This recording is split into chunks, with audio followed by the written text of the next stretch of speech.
अच्छा लगे तो सानू कमेंट च लाजमी दसना।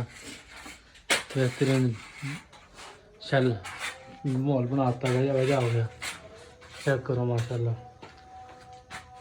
माशाल्लाह जज़ाकल्लाह। खैरी जाओ सब बेहतर हो गया। अस्सलाम वालेकुम दोस्तों, की हाल चाल ठीक ठाक? उम्मीद कर सारे लोग खैरियत नाल होंगे। लो जी माशाल्लाह अज दा न्यू व्लॉग स्टार्ट करते। सुबह शाम का टाइम आ तो असी ला रहे हैं सिलंग प्लेटा वाली। चेक करो कैसा लग रहा डिज़ाइन। जिस भाई को अच्छा लग रहा कमेंट भी करो, लाइक भी करो, शेयर भी करो। जिस भाई ने लगाना है सारे नाल रब्ता करो। ये देखो माशाल्लाह कैसा डिज़ाइन सारा लाना है। काने वाली छत है, ये देख लो। तो ये डिज़ाइन ला रहे हैं। अल्लाह खैर करे, और 15-20 मिनट क्लीयर कर देंगे इंशाल्लाह। लो जी माशाल्लाह अद्धी छत साड़ी लग गई है। देखो अद्धी रह गई है। देखो किस तरह लग रही है। कोठे बना लिया।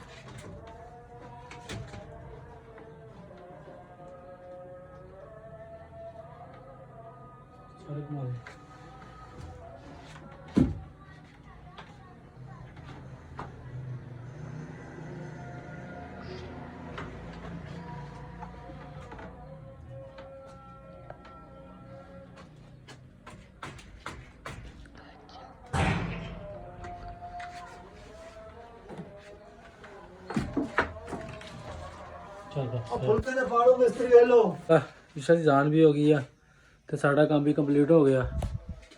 चेक करो साजी माशाल्लाह कैसा लग रहा है।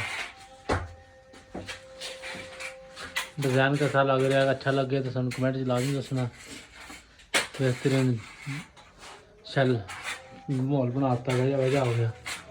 चेक करो माशाल्लाह माशाल्लाह जज़ाकल्लाह।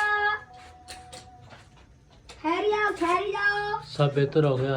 बुझिया जंदा।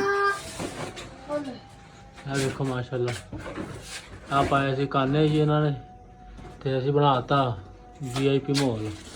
सिर्फ एक आ प्लेट रह गई है, इस सिरे नहीं बनाया ना की करना। देखो माशाल्लाह बेहतरीन हो गया सारी। बिल्कुल अल्लाह खैर करे। बाकी सारी वीडियो लाइक करो, शेयर करो, सब्सक्राइब करो, ठोक के सपोर्ट मारो। किसी ने सिलंग करवानी कितना खर्चा आया? तकरीबन यदा आ गया 8000 रुपये छत का। 70 रुपये फुट पैंदी है। चेक करो सारी माशाल्लाह माशाल्लाह वजह वजह हो गया सारी। क्या कमाल दी हुई है। चलो जी समान काउंटर के सारा लै जाओ है। बाकी सारी वीडियो लाइक करो, शेयर करो, सब्सक्राइब करो।